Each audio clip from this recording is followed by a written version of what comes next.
Lecture de la 8e conférence donnée par Rudolf Steiner le 25 mai 1910 à Hambourg, extrait du cycle de conférences intitulé Manifestation du karma. Bibliographie GA 120, publiée d'après un sténogramme non revu par le conférencier. Lecture de la 5e édition en langue française datée de 1980. La 8e conférence est intitulée Contre-coup karmique du passé sur le présent et du présent sur l'avenir. Pour résoudre la contradiction qui s'est présentée à nous à la fin de la dernière conférence, il est nécessaire que nous revenions aujourd'hui encore sur les deux forces, les deux principes qui nous sont apparus comme les stimulants et en même temps les régulateurs du karma au cours des temps. Notre karma n'entre en mouvement que grâce aux influences des puissances lucifériennes. Celles-ci s'exercent sur le corps astral et nous poussent vers des sentiments, des instincts, des passions qui nous rendent, sous certains rapports, plus imparfaits que nous ne l'aurions été sans cela. Or, les influences lucifériennes, en s'exerçant sur nous, appellent d'autre part les influences ahrimaniennes. Ces dernières n'agissent pas au-dedans de nous, mais au contraire, elles viennent du dehors et s'exercent sur nos rapports avec le monde à travers les objets du monde extérieur. Ahriman est donc, à vrai dire, suscité par Lucifer. L'humanité se trouve ainsi prise toute vive dans la lutte entre ces deux principes et nous devons essayer de progresser dans notre vie en recherchant les moyens de triompher du mal que nous ont fait Lucifer et Ahriman quand nous sommes tombés entre leurs mains. C'est ainsi que nous pouvons nous élever. Ces actions de Lucifer et d'Ahriman autour de nous apparaissent très clairement si nous considérons une fois de plus sous son aspect un peu différent le cas dont nous avons déjà parlé la dernière fois. Celui d'une personne qui succombe à l'influence ahrimanienne en sorte qu'elle est l'objet de mirages et d'illusions de toutes sortes de la part du monde extérieur. Elle croit par exemple qu'elle reçoit des communications spéciales ou des impressions d'une nature particulière, alors qu'une autre personne qui a conservé son jugement sain n'a pas de peine à voir qu'elle est la proie d'erreurs et d'illusions. Nous avons parlé surtout des cas d'illusions clairvoyantes entre guillemets, au mauvais sens du mot. Et nous avons dit expressément qu'il n'y a pas de remède plus efficace contre les illusions éveillées par une fausse clairvoyance que la saine faculté de jugement que nous pouvons acquérir dans notre conscience du je durant la vie physique. Ces remarques s'appliquent à une clairvoyance qui n'a pas été acquise par une discipline régulière, par des exercices systématiques, méthodiquement et judicieusement dirigés, mais qui est le fruit de dispositions ataviques.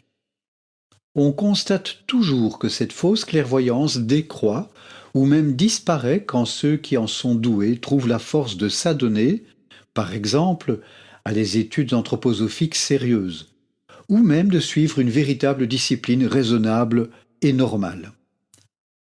Ainsi, nous pouvons dire qu'une personne dont la perception suprasensible s'est égarée trouvera toujours dans les vraies sources de la connaissance, si celles-ci lui sont accessibles, l'aide qui lui est nécessaire pour retrouver le droit chemin. N'alléguez pas là contre un fait très courant qui n'a rien de commun avec celui dont nous parlons et qui devrait être au contraire cité par contraste. Tout le monde sait que si par suite de complexité karmique, il apparaît chez un être des symptômes de maladie de la persécution, manie des grandeurs, etc., cet être peut alors construire dans son âme tout un système d'idées chimériques. Il les établit avec une logique impeccable, et cependant, elles sont folles. Il peut arriver que les personnes atteintes de ce mal raisonnent avec beaucoup de justesse et de logique dans tout le reste de la vie. Mais elles sont poursuivies par cette idée fixe que partout on les persécute. Où qu'elles aillent, elles trouvent moyen d'extraire des événements les plus insignifiants, des combinaisons extrêmement ingénieuses qui leur font penser Voici que je suis encore tombé dans un groupe de gens qui me veulent du mal. Et elles vous prouveront de la façon la plus ingénieuse combien leurs soupçons sont justifiés. C'est ainsi qu'on peut posséder un esprit tout à fait logique et présenter cependant des symptômes de folie.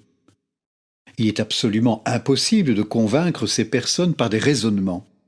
Au contraire, si dans ces cas on oppose aux malades des raisons logiques comme celles sur lesquelles s'appuient d'ordinaire ceux qui ont tout leur bon sens, on risque de provoquer une manifestation encore beaucoup plus forte du mal qu'il porte en lui et qui le poussera à chercher des preuves pour confirmer les raisons qu'il croit avoir de nourrir des idées de persécution. Quand nous avons insisté sur l'aide qu'apportent les connaissances de la science de l'esprit pour lutter contre les effets d'une fallacieuse clairvoyance, nous avions en vue un cas tout à fait différent de celui-ci. Ici, ce n'est pas avec des connaissances de la science de l'esprit qu'il faut agir, car le malade est inaccessible à des arguments tirés de la raison ordinaire. Quand surgit dans un être une maladie de ce genre, nous avons affaire à une cause karmique provenant d'incarnations antérieures, d'erreurs passées qui maintenant se font jour. Ces erreurs, qui sont dues à l'être intérieur, ne doivent pas, en ce cas, être cherchées dans l'incarnation actuelle, mais remontent à l'incarnation précédente. Tâchons de nous faire une image de la façon dont ce transfert a lieu d'une incarnation à l'autre.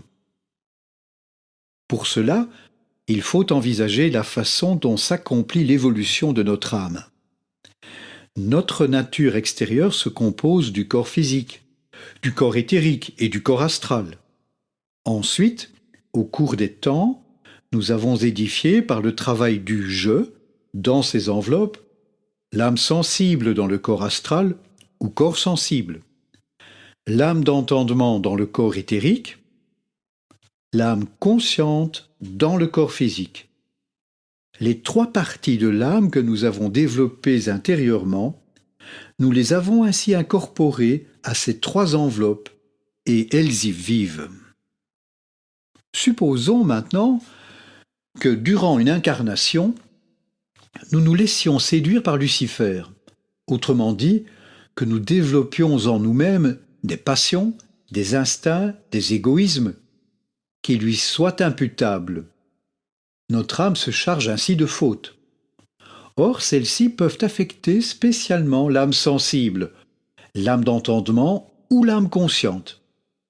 C'est là une cause déposée durant une de nos incarnations dans l'un des éléments de notre âme. Supposons par exemple une faute qui affecte particulièrement l'âme d'entendement.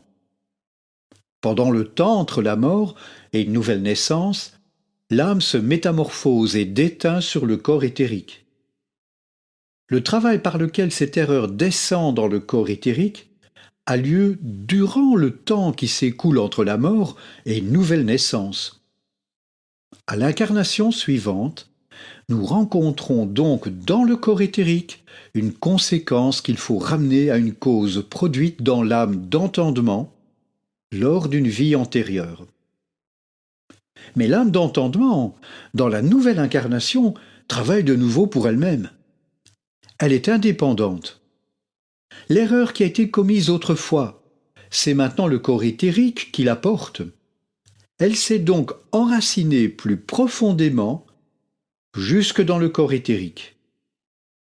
Mais tout ce que maintenant la nouvelle âme d'entendement acquiert sur le plan physique par le jugement, la raison, n'agit que sur elle naturellement et non pas sur l'activité passée qui s'est déjà inscrite dans le corps éthérique. C'est pourquoi il peut arriver que chez un être, les forces actuelles de son âme d'entendement travaillent logiquement et que son activité intérieure soit tout à fait saine, mais que, parce qu'elle collabore avec une partie du corps éthérique qui est malade, celle-ci provoque une erreur dans une certaine direction. En ce cas, on peut, il est vrai, agir sur l'âme d'entendement par des raisonnements qui ont de la valeur pour le plan physique, mais non pas directement sur le corps éthérique. C'est pourquoi on n'arrive à rien par la logique, par la persuasion, pas plus qu'on ne réussit à convaincre quelqu'un si, le plaçant devant une glace convexe qui lui renvoie son image déformée, on veut lui prouver qu'il a tort de se voir ainsi. Il verra malgré tout son image déformée. Il ne dépend pas de l'être humain d'avoir une compréhension maladive et fausse d'une chose, car sa logique peut être saine en elle-même, mais déformée par son corps éthérique.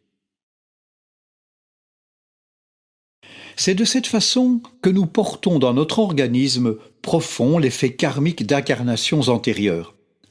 Nous pouvons indiquer quelle est la partie déterminée de cet organisme qui est lésée. Dans le cas examiné, c'est le corps éthérique. Nous voyons là le mal que nous avons contracté sous l'influence luciférienne dans une incarnation antérieure et que nous avons ensuite transformé entre la mort et une nouvelle naissance. L'intérieur se transforme en extérieur et alors Ahriman agit contre nous-mêmes à travers notre propre corps éthérique. Ceci nous montre comment, par Lucifer, Ahriman est attiré dans le corps éthérique. La faute fut autrefois luciférienne, mais la transformation qui a lieu est telle que c'est Ahriman qui nous présente, pour ainsi dire, la note dans l'incarnation suivante. Il faut alors que l'être humain soit délivré de cette lésion jusque dans son corps éthérique. Cela ne peut se faire qu'en intervenant dans son organisme intérieur plus profondément qu'on ne le peut en une seule incarnation par les moyens ordinaires de la raison courante. Celui qui succombe dans une incarnation à un mal comme celui-ci, par exemple, qui se manifeste par les symptômes de la manie de la persécution, verra surgir devant lui, quand il franchira le seuil de la mort, tous les actes qu'il aura accomplis sous l'influence de la perturbation ahrimanienne qu'il portait en lui. Il verra toute l'absurdité de ces actes. Ce sera là de nouveau la force qui, dans son incarnation suivante, le guérira complètement. Car il ne peut guérir qu'à condition que ce qu'il a fait sous l'influence de ces symptômes lui apparaisse plus tard absurde dans le monde extérieur. Ce fait nous indique en même temps ce que nous pouvons faire pour guérir ces maladies. Si quelqu'un souffre d'idées fixes de ce genre, il ne servira à rien de raisonner logiquement. Vous arriverez à un meilleur résultat, surtout si le malade est encore très jeune, en le plaçant dans une situation où les effets de sa manie se présenteront à lui sous un aspect d'absurdité évidente, en le mettant en présence de faits qu'il a provoqués et dont les conséquences absurdes réagissent sur lui. Vous pourrez ainsi, en un certain sens, l'amener à se guérir.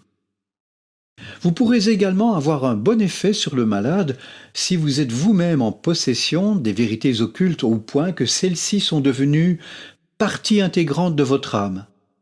Si elles sont à tel point devenues vôtres qu'elles ne font qu'un avec toute votre personnalité, elles rayonnent à travers vous. Ces vérités nous remplissent entre la naissance et la mort, mais elles dépassent cependant cette vie, car elles sont d'ordre suprasensible. Par elles, vous pouvez exercer une action plus profonde qu'avec les vérités de la raison extérieure. Si vous recourez avec patience aux vérités spirituelles, vous pourrez trouver comment donner au malade des impulsions assez fortes pour qu'il fasse en une seule incarnation ce qui demande sans cela le passage d'une incarnation à l'autre. Autrement dit, vous pourrez agir par l'âme d'entendement sur le corps éthérique. Car les vérités du plan physique ne sont pas en mesure de franchir même un tant soit peu l'abîme qui sépare l'âme sensible du corps sensible, entre parenthèses corps astral, l'âme d'entendement du corps éthérique, et surtout l'âme de conscience du corps physique. C'est pourquoi vous pouvez constater que quel que soit à l'égard du corps sensible la somme de sagesse qu'une personne aura pu amasser sur le plan physique, cette sagesse n'aura qu'un très faible rapport avec son monde intérieur, avec ce que nous appelons la pénétration de son corps astral par des impulsions et des passions correspondantes. On peut être un puits de science, on peut posséder d'innombrables théories sur les objets du monde physique, on peut être devenu un savant professeur, et intérieurement n'être pas arrivé à transformer les instincts, les émotions et les passions qui se jouent dans le corps des sensations. On peut être réellement très savant à l'égard du monde physique et être un grossier égoïste parce qu'on en a développé les germes en soi durant sa jeunesse. Naturellement, on peut fort bien posséder de pair les connaissances physiques et le perfectionnement des corps astral et éthériques. Un être peut de même posséder des vérités, amasser des connaissances qui deviennent des forces pour l'âme d'entendement à l'égard du plan physique, sans pour cela pouvoir franchir le fossé qui sépare cette âme de la vie du corps éthérique. En d'autres termes, un être peut s'enrichir de vérités extérieures, quelque savant qu'il devienne, les connaissances qu'il a acquises ne pourront exercer une puissance véritable sur les forces édificatrices de son corps. Chez un être humain en qui les vérités ont une action si forte qu'elles s'impriment à tout son être, vous verrez dans l'espace de 10 ans la physionomie tout entière se transformer. Sur son front seront inscrites ses luttes. Ou bien vous remarquerez à ses gestes que par la maîtrise de lui-même, il est devenu un être humain calme. Ces choses pénètrent dans les forces édificatrices de l'organisme qui en est ainsi saisi dans ses éléments les plus subtils. Mais pour cela, il faut que les connaissances spirituelles acquises aient agi jusque sur ces éléments les plus subtils. Si les connaissances qui s'emparent de l'âme ne concernent pas uniquement le plan physique, au bout de 10 ans, l'être humain n'est plus le même. Mais le changement s'effectue dans une direction normale, de même que les dispositions se développent et changent dans la vie normale ordinaire. Sans doute au cours de 10 années, un visage change d'expression. Mais si le fossé intérieur n'a pas été franchi, ce sont des influences du dehors qui provoquent ce changement. Ce n'est pas, dans ce cas, une force qui s'empare intérieurement de l'être et qui le transforme. Ainsi, seule la vérité spirituelle qui se lie réellement au plus profond de nous-mêmes est en mesure d'exercer, déjà durant la vie qui s'écoule entre la naissance et la mort, une action transformatrice sur les forces qui nous édifient. Mais, en tout cas, cette traversée du fossé de l'abîme a toujours lieu pendant la période karmique qui suit la mort. Tout ce qu'a vécu l'âme sensible, par exemple, plonge après la mort dans les mondes que nous parcourons avant de renaître, réapparaît dans l'incarnation suivante et devient force de formation, de construction. Maintenant que nous avons saisi l'action commune et réciproque de Lucifer et d'Ahriman, demandons-nous ce qu'elle devient quand la distance est plus grande encore, quand l'influence luciférienne, par exemple, n'a pas seulement à franchir le fossé qui sépare l'âme d'entendement du corps éthérique, mais une distance plus grande encore. Supposons que, durant une de nos incarnations, nous subissions tout particulièrement et très fortement l'influence de Lucifer. Nous rendons ainsi tout notre être intérieur beaucoup plus imparfait qu'il ne l'eût été sans cela. Durant le Kamaloka, nous le constatons et prenons plus que jamais la décision de faire tout ce que nous pourrons pour effacer cette imperfection. Nous nous incorporons ce désir. Il se transforme en force de formation dans l'incarnation suivante et sert à bâtir notre nouvel organisme. Il s'y incarne. Mais supposons que cette influence luciférienne ait été déterminée par une cause extérieure, par un désir extérieur. Il faut bien cependant que là encore, Lucifer ait été présent, car le monde extérieur n'aurait pu avoir d'action sur nous si Lucifer n'avait pas agi en nous. Ainsi nous sommes maintenant animés d'une tendance à corriger ce que l'influence luciférienne a fait de nous. Or, nous avons vu que cette influence provenant d'une incarnation suscite dans la suivante l'influence ahrimanienne. Elle l'attire. Ces deux influences ont une action réciproque l'une sur l'autre. Nous pouvons prendre conscience de l'influence luciférienne. Nous pouvons l'apercevoir à la rigueur jusque dans le corps astral. Lorsque nous prenons conscience par la douleur, nous percevons l'influence luciférienne.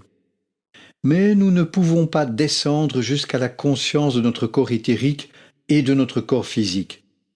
Nous avons dit précédemment que durant le sommeil sans rêve, nous avons certes un genre de conscience, mais d'un degré si inférieur que l'être humain est incapable, dans la vie ordinaire, d'en avoir la moindre notion. Cela ne veut pas dire que nous soyons inactifs dans cette conscience. C'est celle que possède normalement la plante, qui n'a qu'un corps physique et un corps éthérique. La plante vit continuellement dans une conscience de sommeil sans rêve. Notre conscience des corps physiques et éthériques existe également durant la veille, mais nous ne pouvons pas descendre jusqu'à elle. Toutefois, cette conscience peut être active, comme le prouvent les actes de somnambulisme qu'on accomplit en dormant, sans rien en savoir. C'est la conscience de sommeil sans rêve qui les exécute. La conscience du jeu et la conscience astrale ne descendent pas jusqu'au point où s'accomplissent les actes de somnambulisme. Il ne faudrait pas croire, parce qu'à l'état de veille nous vivons dans la conscience du jeu et dans la conscience astrale, que les autres genres de conscience cessent de vivre en nous. Seulement, nous les ignorons. Supposons donc que nous ayons subi une influence luciférienne dans une incarnation antérieure et que nous ayons ainsi attiré par contre-coup une forte influence ahrimanienne. Dans ce cas, celle-ci ne pourra pas s'exercer sur notre conscience ordinaire. Mais elle s'attaquera à la conscience qui se trouve dans notre corps éthérique, y fera apparaître une contexture spéciale et pourra même nous pousser à certains actes. Ces actes naîtront de cet état de conscience obscure. Tu ne peux éloigner, expulser de toi, que les résultats de l'influence luciférienne à laquelle tu as succombé très profondément dans ton incarnation passée. Et tu n'y arriveras que si tu accomplis dans ton incarnation présente une action radicalement opposée à la faute luciférienne que tu as commise autrefois. Par exemple, si l'influence luciférienne a mené quelqu'un à supplanter un point de vue religieux ou spiritualiste par le point de vue de l'être humain qui se dit « je veux jouir de la vie », qui se plonge par conséquent d'un bond et de toutes ses forces dans la vie des sens, alors l'influence ahrimanienne s'éveille et produit le résultat exactement opposé. L'être humain, lorsqu'il retourne à l'existence, recherche l'occasion de pouvoir revenir de la vie des sens à la vie spirituelle. Jadis, il est tombé d'un coup dans la vie des sens. Maintenant, il veut entrer du même élan dans la vie spirituelle. La conscience superficielle ne le sait pas. Mais la conscience mystérieuse qui est enchaînée au corps physique et au corps éthérique pousse l'être à rechercher le lieu où un orage va éclater, où se trouve un chêne sous lequel est un banc, et où la foudre l'atteint. Dans ce cas, c'est la subconscience qui l'a poussé à s'acquitter de la faute qu'il avait commise dans une précédente incarnation. L'influence luciférienne qui s'est exercée dans une vie antérieure a eu pour conséquence dans la vie actuelle l'action d'Ahriman. La collaboration d'Ahriman est ici indispensable pour que notre conscience ordinaire soit assourdie et que nous n'obéissions plus qu'à la conscience profonde du corps physique ou du corps éthérique. Bien des choses de la vie trouveraient encore ici leur explication. Évitons toutefois, dès que survient une mort ou un accident, par exemple, de l'attribuer à une cause de ce genre. Ce serait se faire du karma une conception trop étroite. En réalité, on envisage souvent le karma avec beaucoup d'étroitesse. Si le karma était vraiment ce que certaines personnes s'imaginent, L'ordre universel devait être réglé spécialement pour chaque être, afin de servir au déroulement harmonieux et à la compensation de chaque vie humaine, afin de réunir dans une incarnation toutes les conditions nécessaires à la réparation des événements et des actes de la vie passée. Mais ce point de vue n'est pas soutenable. Que faudrait-il penser de quelqu'un qui dirait à une personne à laquelle il vient d'arriver malheur « C'est ton karma, tu expies le mal que tu as commis dans une vie antérieure ». Si c'était un bonheur qui venait d'arriver, il dirait « Ce bonheur est l'effet d'une bonne action que tu as accomplie jadis ». Pour que ces paroles aient vraiment de la valeur, il faudrait que celui qui les prononce ait vu d'abord ce qui est arrivé dans la vie précédente et qui a causé le bonheur ou le malheur actuel. Il est exact que dans toute incarnation, certains faits arrivent qui expriment des événements intéressants, toute la vie de l'être telle qu'elle se poursuit d'incarnation en incarnation. Et ces événements auront le résultat karmique dans l'incarnation suivante. Mais quand un accident arrive sans qu'on puisse par aucun moyen lui trouver une cause dans les vies passées, il faut alors se dire qu'il sera compensé dans une vie future. Le karma n'est pas la fatalité. Toute vie transmet un héritage à la vie suivante. Si ce fait nous éclaire, nous n'aurons pas de peine non plus à comprendre que l'être humain puisse voir intervenir dans sa vie des faits nouveaux. Songez que les grands événements de l'évolution humaine ne peuvent avoir lieu que par l'intervention de certaines personnes. Il faut qu'à certains moments, des personnalités prennent sur elles de réaliser les intentions de l'évolution. Que serait-il advenu, au Moyen Âge, si Charlemagne n'était pas apparu à un certain moment? Quel cours aurait pris la vie de l'esprit dans l'Antiquité si à un moment donné Aristote n'avait pas apporté son œuvre? Des personnalités comme Charlemagne ou Aristote ont été amenées à certaines époques, non pas à cause d'elles-mêmes, mais à cause du monde. Leur destinée personnelle est donc intimement tissée avec la destinée du monde. Pouvons-nous dire pour cela que l'œuvre qu'elles accomplissent est l'expiation ou la récompense de ce qu'elles ont fait autrefois? Rendez-vous compte que ce qui doit arriver à un moment donné de l'évolution de l'humanité ne peut arriver que par l'intermédiaire de certaines individualités déterminées. Celles-ci doivent être envoyées du monde spirituel sur la terre sans égard au fait de savoir si elles sont, personnellement, prêtes à revenir. L'évolution de l'humanité exige leur retour, et il se peut qu'une route karmique soit prématurément interrompue ou prolongée pour que certaines personnalités puissent entrer dans la vie. Sur certains êtres sont ainsi suspendus des destins qui peuvent n'avoir rien à faire avec leur karma antérieur. Mais une fois qu'ils sont entrés dans la vie qui va de la naissance à la mort, et qu'ils ont accompli ce qu'il faut accomplir entre ces deux limites, ils engendrent des causes karmiques. Aussi vrai qu'un Luther, par exemple, est placé dans la vie pour l'ensemble de l'évolution et subit un destin qui n'a rien de commun avec son karma passé, il est non moins vrai que les actes qu'il accomplit influenceront son karma futur. Le karma est une loi générale que chacun doit subir. Mais si nous le comprenons bien, nous ne regarderons pas seulement en arrière, dans des incarnations passées, mais également en avant. C'est pourquoi il est absolument permis de dire, de ce point de vue, que des incarnations passées ne sont justifiées que par une incarnation future, puisque des choses peuvent nous arriver qui n'étaient pas du tout dans notre ligne karmique. Prenons le cas suivant, qui s'est réellement présenté.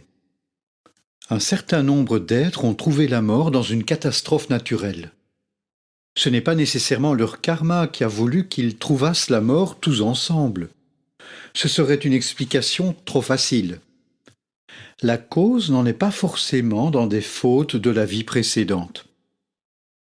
Lorsque plusieurs personnes ont péri dans un même cataclysme, La conséquence en est que plus tard, ces êtres se sentent liés les uns aux autres, et le destin qu'ils ont subi ensemble les a fortifiés pour entreprendre une œuvre en commun dans le monde. Ce cataclysme a créé les conditions grâce auxquelles ces êtres perdent l'habitude de s'attacher exclusivement à la matière, et ils reviennent dans la vie suivante avec une disposition à se tourner vers la spiritualité.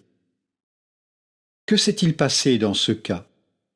En remontant à la vie précédente, on y trouve l'événement marquant que ces êtres ont péri ensemble dans un tremblement de terre.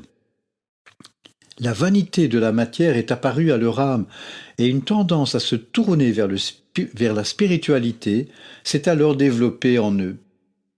Voilà comment ces êtres qui devaient apporter au monde un message spirituel y ont été préparés par une catastrophe où se manifeste la sagesse de l'évolution. Un fait de ce genre, qui a été investigué par la science de l'esprit, a réellement eu lieu. C'est ainsi que des événements font irruption pour la première fois dans une destinée humaine. Ils ne font donc pas toujours attribuer la mort d'un être dans une catastrophe, un accident, une fin prématurée, etc., à une faute passée, car cet événement peut être une amorce, une cause dont l'effet pourra se manifester dans la vie suivante. D'autres cas sont encore possibles. Il peut arriver qu'un être doive passer par des morts précoces pendant 2 ou 3 incarnations successives.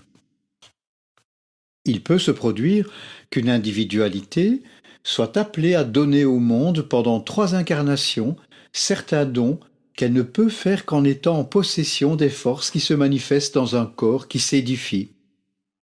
Il n'est certes pas indifférent de vivre dans un corps qui se développe jusqu'à 35 ans ou bien dans un corps plus âgé. Jusqu'à 35 ans, l'être dirige ses forces vers son corps, de sorte qu'il s'épanouit du dedans vers le dehors. Mais à partir de 35 ans, commence une vie où l'être humain ne progresse plus qu'intérieurement, où il doit constamment employer ses forces vitales à lutter contre les forces extérieures. Les deux moitiés de la vie sont tout à fait différentes au point de vue de l'organisation intérieure. La sagesse, qui préside à l'évolution de l'humanité, peut réclamer des êtres qui ne puissent vivre que s'ils n'ont pas besoin de lutter contre les forces qui pèsent sur nous durant la seconde moitié de notre vie. Il peut alors arriver que des incarnations se brisent précocement. Des cas semblables existent. Nous avons même indiqué ailleurs une individualité qui a parcouru l'histoire sous les traits successifs d'un grand prophète, d'un grand peintre, d'un grand poète, et qui a toujours terminé sa vie très tôt, parce qu'elle ne pouvait s'acquitter de ce qu'elle devait donner à l'humanité au cours de 3 incarnations, que si sa vie était interrompue avant d'entrer dans sa seconde moitié. Vous voyez ici l'étrange enchevêtrement du karma humain individuel et du karma général de l'humanité. Nous pouvons aller plus loin encore et rechercher dans le karma de l'humanité certaines causes dont les effets ne se révèlent que plus tard. L'individu se trouve alors pris dans le karma général. Si nous considérons l'évolution post-atlantéenne, nous voyons l'époque gréco-latine en occuper le milieu. L'époque chaldéo-égyptienne l'a précédée. Et la 5e époque, la nôtre, l'a suivie. Je vous ai déjà indiqué comment, sous certains rapports, ces diverses civilisations se succèdent tout en se reflétant l'une dans l'autre. La culture gréco-latine est seule à ne pas se répéter. Mais l'époque chaldéo-égyptienne se répète dans la nôtre.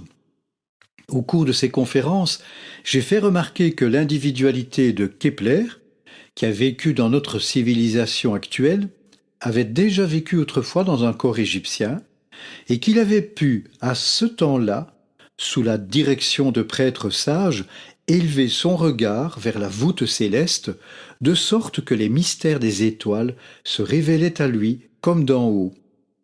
Il rapporta les connaissances qu'il avait ainsi acquises lorsqu'il se réincarna pour être Kepler, ce qui eut lieu durant la 5e époque, celle qui répète en un certain sens la 3e. Mais les rapports entre diverses civilisations vont plus loin encore. Certaines particularités se répètent. Au point de vue de la science de l'esprit, on peut vraiment dire que la plupart des êtres humains sont aveugles quand ils étudient l'histoire.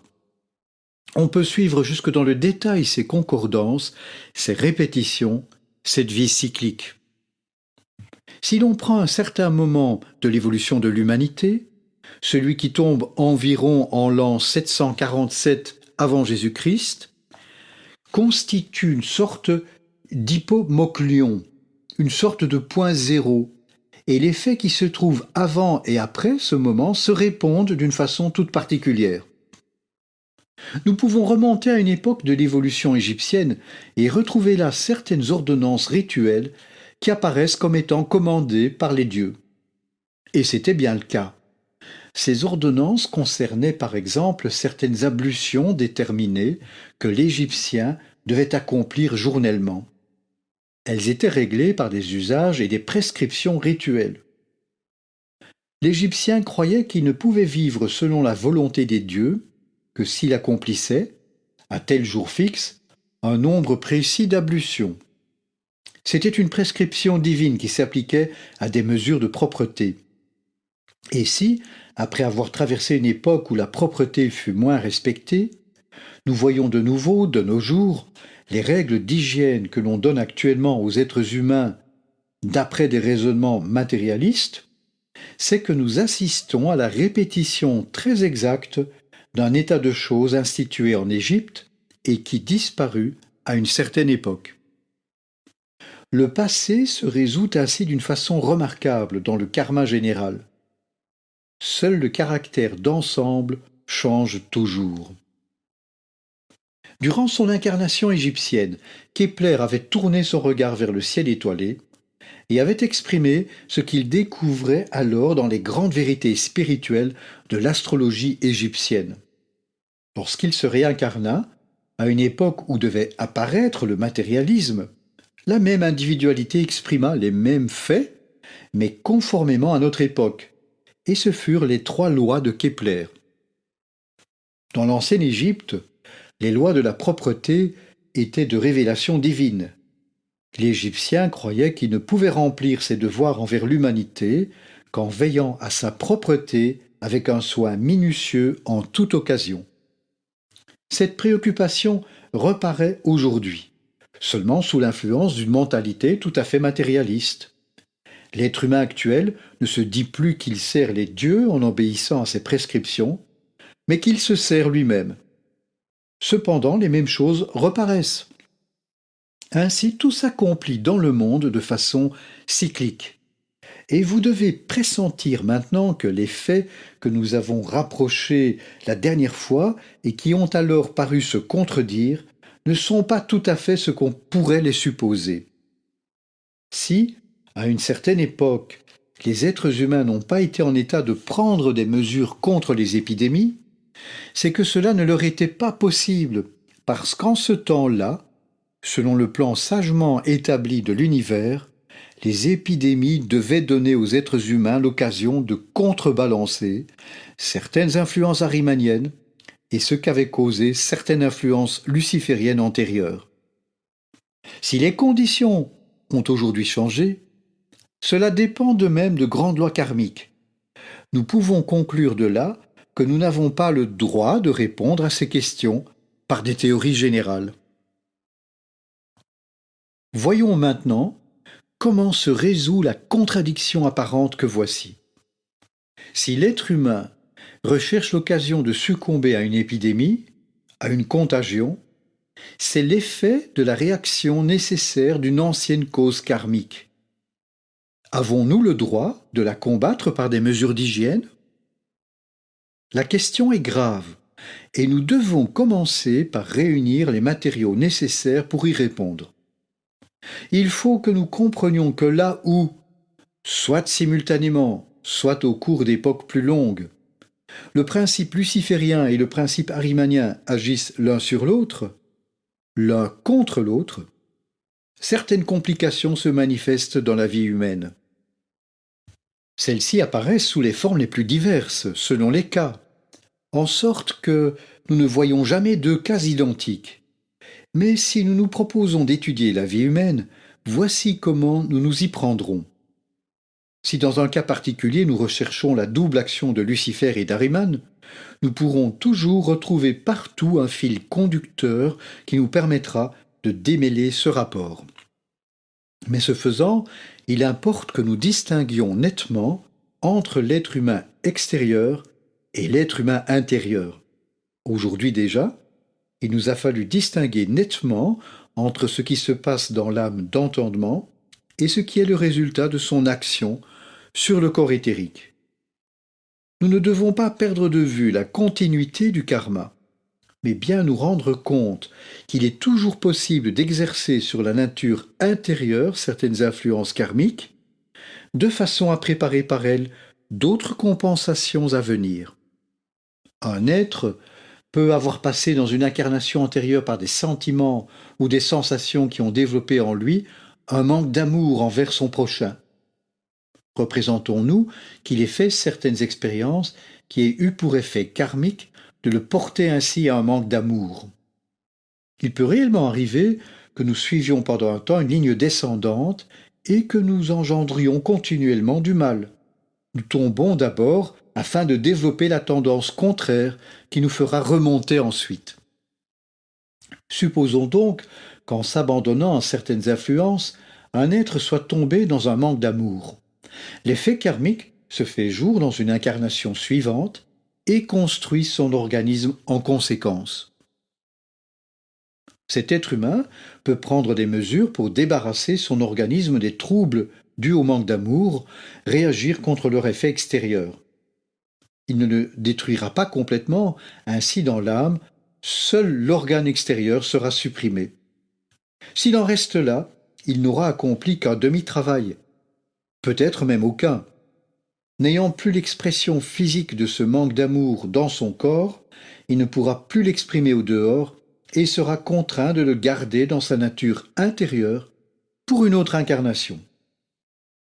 Supposons qu'un grand nombre de personnes aient conçu jadis un manque d'amour, de l'indifférence à l'égard de leurs semblables et dans cette vie-ci se soient sentis poussés à cause de cela vers certaines substances infectieuses qui les font succomber à une épidémie.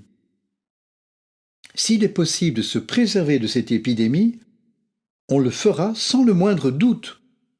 Dans ce cas, on protégera le corps physique en l'empêchant de mettre à jour ce manque d'amour, mais on n'aura pas supprimé le penchant intérieur. Représentons-nous que, tout en supprimant la conséquence physique du défaut, nous prenions à cœur d'agir également sur l'âme, d'enlever le penchant qui la porte à manquer d'amour. L'expression organique sera radicalement supprimée, au point de vue corporel, par la vaccination, lorsqu'il s'agit d'une épidémie comme celle de la petite vérole. Car voici ce qu'on découvre en effet lorsqu'on étudie la chose avec la science de l'esprit. La petite vérole est apparue à une époque où l'égoïsme extrême, le manque d'amour tendait à se développer de façon générale. Elle en fut l'expression physique. Mais il faut atteindre la racine du mal dans son origine spirituelle. Ceci nous explique pourquoi, de nos jours, la vaccination est apparue. Mais nous comprenons aussi pourquoi les meilleurs esprits de notre époque éprouvent de la répugnance pour le procédé du vaccin. Cette répugnance a sa cause intérieure. Si nous éliminons l'organe physique d'un défaut, nous devrions être tenus en même temps de transformer le caractère matérialiste qui a produit ce défaut en donnant à l'être une éducation spirituelle convenable. C'est là une contrepartie nécessaire. Nous ne faisons qu'un demi-travail, un travail dont l'être lui-même devra créer la contrepartie d'une façon ou d'une autre dans l'une de ses vies futures. En supprimant la possibilité physique de la petite vérole, on n'a considéré que le côté extérieur de l'activité karmique. Si l'on recommande d'une part l'hygiène, il faut d'autre part se sentir dans l'obligation de donner à l'être, dont on a transformé l'organisme, quelque chose pour son âme. La vaccination ne fera jamais de mal à celui qui reçoit ensuite au cours de sa vie une éducation spirituelle. Nous faisons trop pencher la balance si nous ne visons qu'un seul côté et si nous n'accordons à l'autre aucune valeur. C'est là, en somme, ce que l'on sent dans les milieux où l'on dit « si on exagère les prescriptions hygiéniques, on affaiblit l'organisme ». Cette accusation est injustifiée, mais vous voyez qu'il faut examiner les deux aspects de la question. Nous touchons ici à une loi importante qui veut que l'extérieur et l'intérieur maintiennent toujours la balance et que nous ne considérions jamais un seul côté des choses. Nous découvrons ainsi une loi profonde et cependant, nous n'avons pas encore entrevu toute l'importance des rapports de l'hygiène avec le karma. La réponse à cette question nous fera pénétrer plus profondément dans le karma. Nous verrons en outre comment une relation karmique s'établit entre la naissance et la mort. Comment d'autres personnes peuvent intervenir dans une vie humaine et enfin comment le libre arbitre s'accorde avec le karma.